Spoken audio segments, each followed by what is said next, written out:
vous pouvez le constater juste derrière moi, je viens d'arriver au château des Tourtes et c'est Marie-Pierre et Emmanuel, deux sœurs, il paraît hautes en couleurs, qui doivent m'accueillir. Je vais aller les retrouver à l'intérieur. Marie-Pierre, bonjour et merci de m'accueillir ici au château des Tourtes. Vous êtes la bienvenue, bonjour, et j'aimerais profiter de cet instant pour vous présenter ma sœur Emmanuelle. Et oui, bonjour, c'est moi, Emmanuelle. Bienvenue également au château des Tourtes. Mais merci.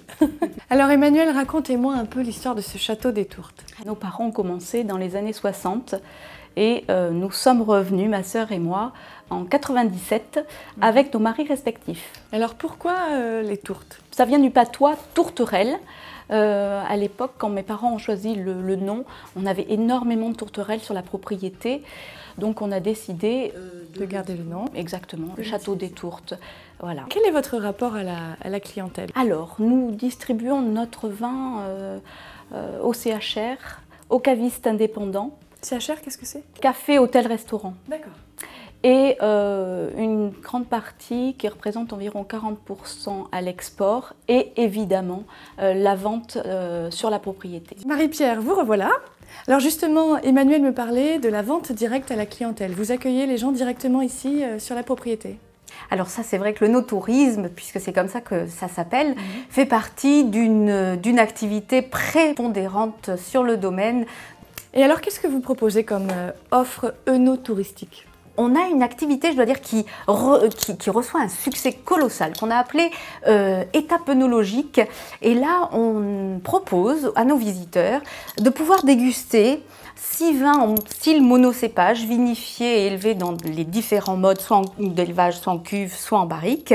Et ils ont l'opportunité de faire leurs commentaires en fonction de leur propre dégustation et d'envisager alors leur assemblage. Voilà, super. Ça c'est l'idée d'assembler son vin, de le mettre en bouteille et ils repartent avec la bouteille qu'ils ont assemblée, qu'ils ont bouchée sur le domaine.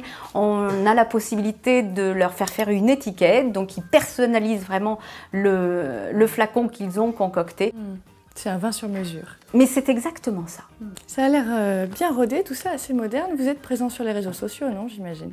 Ça fait 1 an à peu près qu'on s'est intéressé à cette communication-là et je dois dire qu'on est assez actif avec une actualité hebdomadaire, en particulier sur Facebook. Donc ça nécessite, oui, beaucoup de challenges parce que chaque semaine, il faut avoir une actu à donner sur le réseau et ça nous a permis en fait de façon très tonique et très directe d'augmenter partout nos likes, même notre notoriété en fait. Alors ça c'est super intéressant, on aime beaucoup. Alors Emmanuel, est-ce que vous pouvez me parler un peu plus en détail de votre AOC Blaye? Alors quand on dit AOC Blaye, c'est forcément du vin rouge. Voilà. Ça se traduit comment au niveau du goût? La structure va être beaucoup plus concentrée puisqu'on aura à la base des raisins beaucoup plus concentrés. C'est un vin qui a beaucoup de caractère au niveau de la dégustation, qui produit des tanins tendres, soyeux, souples. Ce qui le caractérise, c'est sa féminité. Ah, évidemment. Évidemment. Avec quel genre de plat on peut le déguster, ce vin? Ça, c'est un vin qui va aller sur des viandes alors un peu plus fortes, style du bœuf, de l'agneau, des fromages à pâte dure aussi également. C'est un vin qui peut se prendre à toute heure de la journée si on le souhaite également.